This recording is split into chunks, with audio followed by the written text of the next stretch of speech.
Innovative PSC ട്യൂട്ടറിലേക്ക് ഏവർക്കും സ്വാഗതം. LGS രണ്ടാം ഘട്ടം എഴുതുന്നവർക്കായി മുൻവർഷ ചോദ്യപേപ്പറുകളിൽ നിന്നുള്ള പ്രധാനപ്പെട്ട ഭാഗങ്ങൾ ഉൾപ്പെടുത്തി തയ്യാറാക്കിയ വീഡിയോ ആണിത്. ഓരോ ചോദ്യത്തിനും വിശദമായ വിശദീകരണവും നൽകുന്നുണ്ട്. വീഡിയോ ഇഷ്ടപ്പെട്ടാൽ ലൈക്കും സബ്സ്ക്രൈബും ചെയ്യാൻ മടിക്കല്ലേ. വീഡിയോ ഉപകാരമെന്ന് തോന്നിയിട്ടുണ്ടെങ്കിൽ ഫ്രണ്ട്സിനും കൂടെ ഷെയർ ചെയ്യണേ. എന്തെങ്കിലും സജഷൻസൊക്കെ പറയാനുണ്ടെങ്കിൽ താഴെ കമൻ്റായിട്ട് രേഖപ്പെടുത്തണം. അപ്പം നമുക്ക് വീഡിയോയിലേക്ക് പോകാം. ഒന്നാമത്തെ ക്വസ്റ്റ്യൻ ഇതാണ്: പ്രത്യക്ഷ ജനാധിപത്യത്തിൻ്റെ പ്രകടിത രൂപം ഏത് എന്നാണ്. ആൻസർ ഓപ്ഷൻ എ ജനഹിത പരിശോധന എന്നതാണ്. അപ്പം എന്താണ് ജനഹിത പരിശോധന എന്ന് നമുക്ക് നോക്കാം. പ്രധാനപ്പെട്ട ദേശീയ വിഷയങ്ങളിൽ പൗരന്മാർക്ക് നേരിട്ട് അഭിപ്രായം നൽകുകയും കൂടുതൽ ജനാധിപത്യപരമായ തീരുമാനമെടുക്കൽ പ്രക്രിയയിൽ അനുവദിക്കുകയും ചെയ്യുന്ന ഒരു മാർഗമാണ് ജനഹിത പരിശോധന എന്ന് പറയുന്നത്. അപ്പം ജനങ്ങളെ കൂടുതൽ പങ്കാളികളാക്കുന്ന, ജനങ്ങളോട് അഭിപ്രായം ചോദിച്ച് അവരുടെ അഭിപ്രായത്തിന് മാനിക്കുന്ന തരത്തിലുള്ള പ്രവർത്തനത്തെയാണ് ജനഹിത പരിശോധന എന്ന് പറയുന്നത്. അപ്പം എന്താണ് ജനാധിപത്യം? അതെല്ലാവർക്കും അറിയാവുന്നതാണ്. എന്നാലും നമുക്കൊന്ന് പറയാം. ജനങ്ങൾ നേരിട്ടോ അവർ തിരഞ്ഞെടുക്കുന്ന പ്രതിനിധികളോ ഭരണപരമായ കാര്യങ്ങളിൽ തീരുമാനമെടുക്കുന്ന സംവിധാനമാണ് ജനാധിപത്യം എന്ന് പറയുന്നത്. അപ്പം എന്താണ് പ്രാതിനിധ്യ ജനാധിപത്യം എന്ന് പറഞ്ഞാൽ? ജനങ്ങൾ തിരഞ്ഞെടുക്കുന്ന പ്രതിനിധികൾ ജനങ്ങൾക്ക് വേണ്ടി ഭരണം നടത്തുന്ന ജനാധിപത്യ രീതിയാണ് പ്രാതിനിധ്യ ജനാധിപത്യം അഥവാ പരോക്ഷ ജനാധിപത്യം എന്ന് പറയുന്നത്. ഉദാഹരണമായി പറയുകയാണെങ്കിൽ ഇന്ത്യയിൽ നിലനിൽക്കുന്നത് പ്രാതിനിധ്യ ജനാധിപത്യമാണ്. അപ്പം എന്താണ് അധികാര വികേന്ദ്രീകരണം എന്ന് പറയുന്നത്? ഒരു രാഷ്ട്രീയ വ്യവസ്ഥയിലോ ഭരണ സംവിധാനത്തിലോ തീരുമാനങ്ങൾ എടുക്കാനും നടപ്പിലാക്കാനുമുള്ള അധികാരം ജനങ്ങളിലേക്ക് നിയമപരമായി കൈമാറുന്നതിനെയാണ് അധികാര വികേന്ദ്രീകരണം എന്ന് പറയുന്നത്. അപ്പം നമുക്ക് അടുത്ത ക്വസ്റ്റ്യനിലേക്ക് പോകാം. സ്വതന്ത്ര ഇന്ത്യയിലെ ആദ്യ പൊതു തെരഞ്ഞെടുപ്പ് നടന്ന വർഷം എന്നതാണ്. ഓപ്ഷൻ ഡി 1951 to 52 കാലഘട്ടങ്ങളിലാണ് സ്വതന്ത്ര ഇന്ത്യയിൽ പൊതു തെരഞ്ഞെടുപ്പ് നടന്നിട്ടുള്ളത്. എന്നാൽ കേരളത്തിൻ്റെ കാര്യം പരിഗണിക്കുകയാണെങ്കിൽ കേരളത്തിലെ ആദ്യ തെരഞ്ഞെടുപ്പ് നടന്നിട്ടുള്ളത് 1957 ഫെബ്രുവരി 28 മുതൽ മാർച്ച് 11 വരെയാണ്. അതുപോലെ തന്നെ കേരളത്തിലെ ആദ്യ നിയമസഭ നിലവിൽ വന്നിട്ടുള്ളത് 1957 ഏപ്രിൽ 1 എന്നാൽ കേരളത്തിലെ ആദ്യത്തെ മന്ത്രിസഭ നിലവിൽ വന്നിട്ടുള്ളത് 1957 ഏപ്രിൽ 5 അപ്പം അടുത്ത ക്വസ്റ്റ്യൻ ഇതാണ്: മൗലിക അവകാശങ്ങളുടെ ശില്പി എന്നാണ് ചോദിച്ചിട്ടുള്ളത്. ആരാണ്? ഓപ്ഷൻ ബി സർദാർ വല്ലഭായ് പട്ടേലാണ് മൗലിക അവകാശങ്ങളുടെ ശില്പി എന്നറിയപ്പെടുന്നത്. ഇന്ത്യയുടെ ഉരുക്കു മനുഷ്യൻ എന്നറിയപ്പെടുന്നത് സർദാർ വല്ലഭായ് പട്ടേലിനെയാണ്. എനിക്കൊരു കൾച്ചറേ അറിയൂ, അത് അഗ്രികൾച്ചർ ആണ് എന്ന് പറഞ്ഞതും പട്ടേലാണ്. 1928 ബർദോളി സത്യാഗ്രഹത്തിന് നേതൃത്വം നൽകി. അതിൻ്റെ ഭാഗമായിട്ട് വല്ലഭായ് പട്ടേലിന് സർദാർ എന്ന ബഹുമതി നൽകിയത് ഗാന്ധിജിയാണ്. അടുത്ത ക്വസ്റ്റ്യൻ നോക്കൂ. താഴെ തന്നിരിക്കുന്നവയിൽ നിയാസിൻ അടങ്ങിയിരിക്കുന്ന വിറ്റാമിൻ ഏത് എന്നാണ് ചോദ്യം. ഏതാണ് vitamin? Option B vitamin B ആണ് നിയാസിൻ എന്നറിയപ്പെടുന്നത്. അടുത്ത ക്വസ്റ്റ്യൻ ആണ്: തയാമിൻ എന്നറിയപ്പെടുന്ന ജീവകം ഏത്? ഓപ്ഷൻ എ ജീവകം B1. അടുത്ത ക്വസ്റ്റ്യൻ: താഴെ പറയുന്നവയിൽ ശരിയല്ലാത്ത ജോഡി ഏത് എന്നാണ്. ശരിയല്ലാത്തതാണ് ചോദിച്ചിട്ടുള്ളത്. ഓപ്ഷൻ ബി ജീവകം സി എന്നത് തെറ്റായിട്ടാണ് കൊടുത്തിട്ടുള്ളത്. സി അസ്കോർബിക് ആസിഡ് ആണ്. അപ്പം ഇതിൽ നമുക്ക് ശരിയായതെല്ലാം ഒന്ന് പറയാം. ജീവകം എ റെറ്റിനോള്, ജീവകം സി അസ്കോർബിക് ആസിഡ്, ജീവകം ബി തയാമിൻ, ജീവകം ഇ ടോക്കോഫെറോൾ. അടുത്ത ക്വസ്റ്റ്യൻ ആണ്: സൂര്യപ്രകാശം ഏൽക്കുമ്പോൾ മനുഷ്യരിൽ നിർമ്മിക്കപ്പെടുന്ന വിറ്റാമിൻ ഏത്? Option D vitamin D. Sunshine vitamin എന്നറിയപ്പെടുന്നത് വിറ്റാമിൻ ഡി ആണ്. അടുത്ത ക്വസ്റ്റ്യൻ, താഴെ പറയുന്നവയിൽ വെള്ളത്തിൽ ലയിക്കുന്ന വിറ്റാമിൻ ഏത്? ഏതാണ് വെള്ളത്തിൽ ലയിക്കുന്നത്? ഓപ്ഷൻ ഡി വിറ്റാമിൻ സി ആണ്. വെള്ളത്തിൽ ലയിക്കുന്ന വിറ്റാമിനുകളാണ് വിറ്റാമിൻ ബിയും സിയും. കൊഴുപ്പിൽ ലയിക്കുന്ന വിറ്റാമിനുകളാണ് എ, ഡി, ഇ, കെ എന്നിവ. ജീവകങ്ങളും രാസനാമങ്ങളും എന്ന് പറയുന്ന ഭാഗത്ത് നിന്ന് വന്ന ക്വസ്റ്റ്യനാണ് നമ്മൾ കണ്ടത്. അപ്പം അതിനെല്ലാം കൂടെ ഉള്ള എക്സ്പ്ലനേഷൻ ലാസ്റ്റാണ് കൊടുത്തത് കേട്ടോ. അതാണ് മുമ്പേ പറയായിരുന്നത്. ജീവകം എ എന്ന് പറയുന്നത് റെറ്റിനോൾ ആണ്. ജീവകം B1 തയാമിൻ എന്നറിയപ്പെടുന്നു. ജീവകം B2 റൈബോഫ്ലോവിൻ. ജീവകം B3 നിയാസിൻ അഥവാ നിക്കോട്ടിക് ആസിഡ് എന്നറിയപ്പെടും. ജീവകം B5 പാൻറ്റോത്തനിക് ആസിഡ്. ജീവകം B6 പിരിഡോക്സിൻ. ജീവകം B7 ബയോട്ടിൻ. ജീവകം B9 folic acid.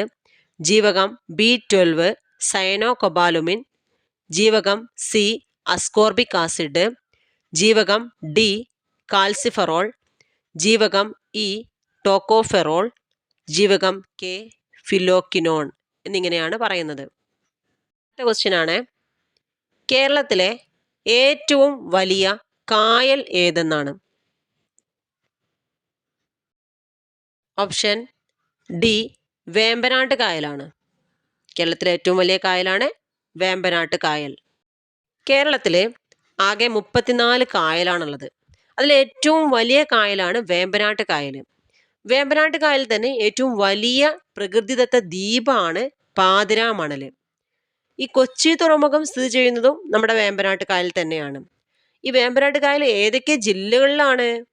Alappuzha, Kottayam, Ernakulam എന്നീ ജില്ലകളിൽ വ്യാപിച്ചു കിടക്കുന്ന വലിയൊരു കായലാണ്, കേരളത്തിലെ വലിയൊരു കായലാണ് വേമ്പനാട്ട് കായൽ എന്ന് പറയുന്നത്. അടുത്ത ക്വസ്റ്റ്യൻ നോക്കൂ, കേരളത്തിലെ ഏറ്റവും വലിയ ശുദ്ധജല തടാകം ഏത് എന്നാണ്? ഏതാണ്? ഓപ്ഷൻ എ ശാസ്താംകോട്ട കായൽ. കേരളത്തിലെ ഏറ്റവും വലിയ ശുദ്ധജല തടാകമാണ് ശാസ്താംകോട്ട കായൽ.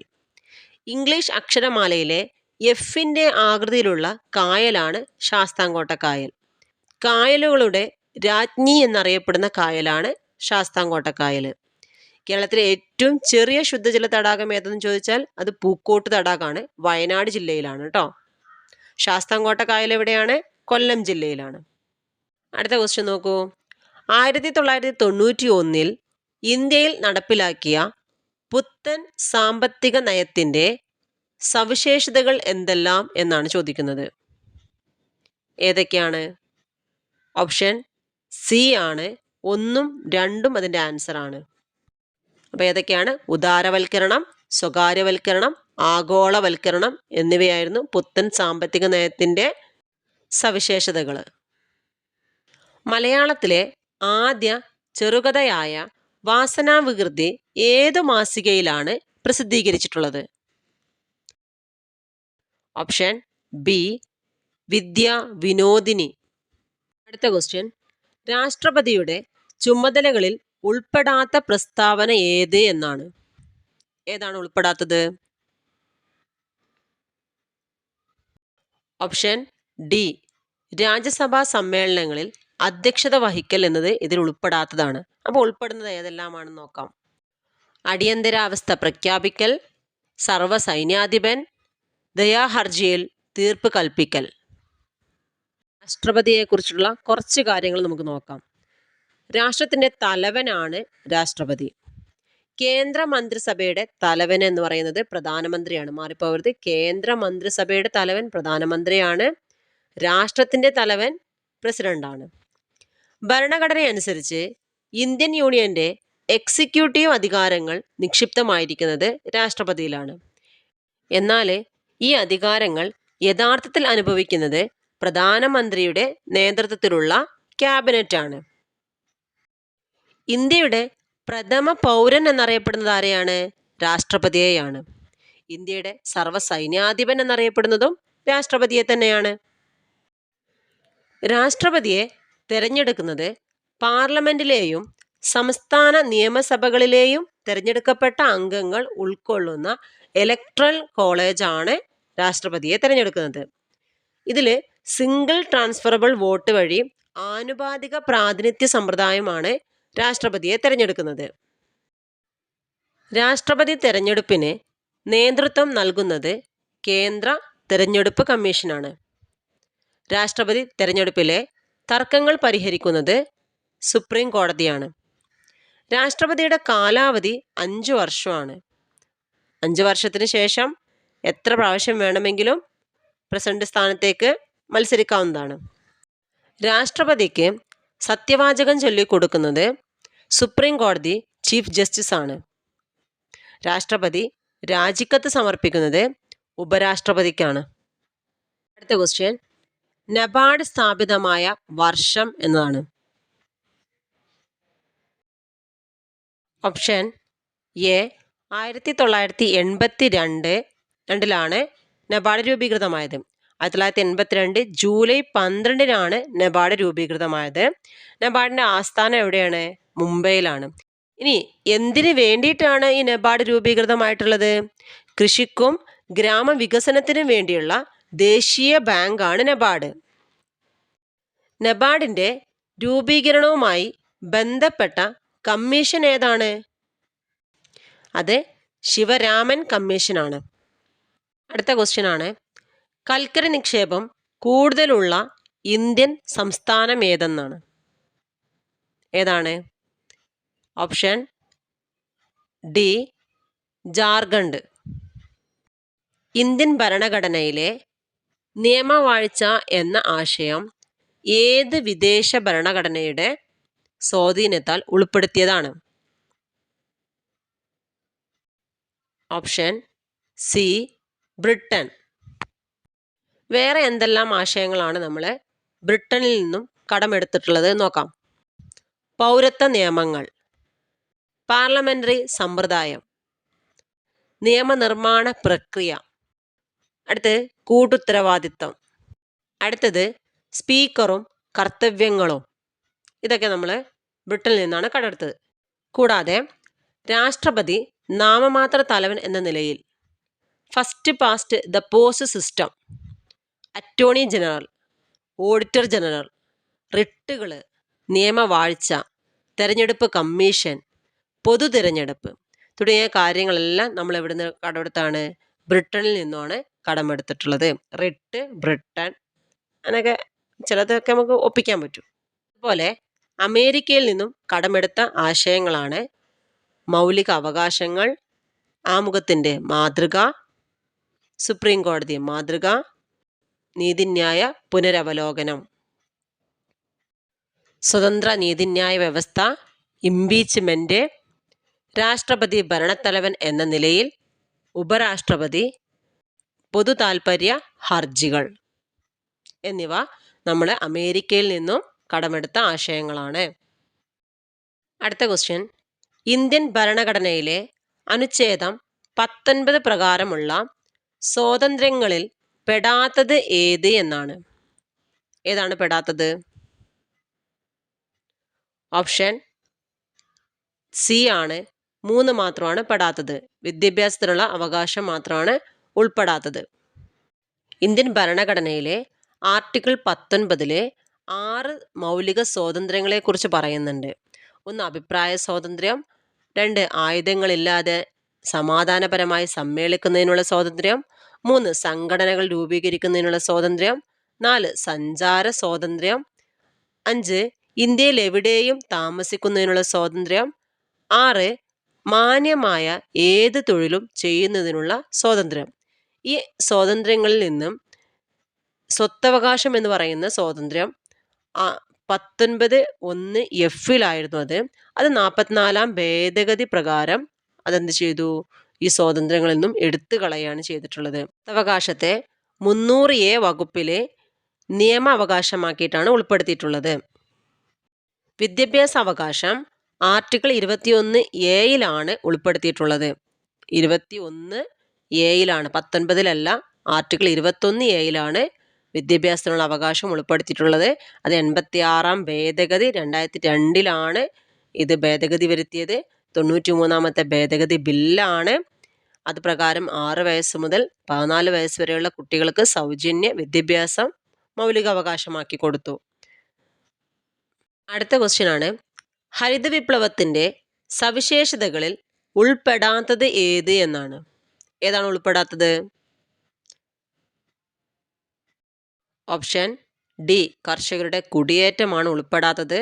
അപ്പോൾ ഉൾപ്പെടുന്നത് ഏതൊക്കെയാണ്? അത്യുൽപാദന ശേഷിയുള്ള വിത്തിനങ്ങള്, രാസവളങ്ങളുടെ ഉപയോഗം, യന്ത്രവൽക്കരണം എന്നിവ ഉൾപ്പെടുന്നവയാണ്. ഹരിത വിപ്ലവം ആരംഭിച്ചത് മെക്സിക്കോയിലാണ്. 1944 ആരംഭിച്ചിട്ടുള്ളത്. ഹരിത വിപ്ലവത്തിന്റെ പിതാവ് എന്നറിയപ്പെടുന്നത് നോർമൻ ബോർലോഗാണ്. അദ്ദേഹത്തിന് സമാധാനത്തിനുള്ള നോബൽ ലഭിച്ചിട്ടുണ്ട്. ഹരിത വിപ്ലവത്തിന്റെ ഏഷ്യൻ ഗേഹം എന്നറിയപ്പെടുന്നത് ഫിലിപ്പൈൻസ് ആണ്. ഇന്ത്യൻ ഹരിത വിപ്ലവത്തിന്റെ പിതാവ് എന്നറിയപ്പെടുന്നത് MS സ്വാമിനാഥനെയാണ്. ഇന്ത്യൻ ഹരിത വിപ്ലവത്തിന്റെ നായകൻ എന്നറിയപ്പെടുന്നത് ഡോക്ടർ MP സിംഗ് ആണ്. ഹരിത വിപ്ലവത്തിൽ ഏറ്റവും കൂടുതൽ വിളഞ്ഞ ധാന്യം ഗോതമ്പാണ്. അടുത്ത ക്വസ്റ്റ്യൻ ആണ്, നാഷണൽ സ്റ്റോക്ക് എക്സ്ചേഞ്ച് സൂചികയുടെ പേര് എന്താണ് എന്നാണ്. Option C, Nifty. ഇന്ത്യയിലെ ആദ്യത്തെ സ്റ്റോക്ക് എക്സ്ചേഞ്ച് ആണ് ബോംബെ സ്റ്റോക്ക് എക്സ്ചേഞ്ച്. 1875 സ്ഥാപിതമായിട്ടുള്ളത്. ബോംബെ സ്റ്റോക്ക് എക്സ്ചേഞ്ച് ഓഹരിയുടെ സൂചിക അറിയപ്പെടുന്നത് സെൻസെക്സ് എന്നാണ്.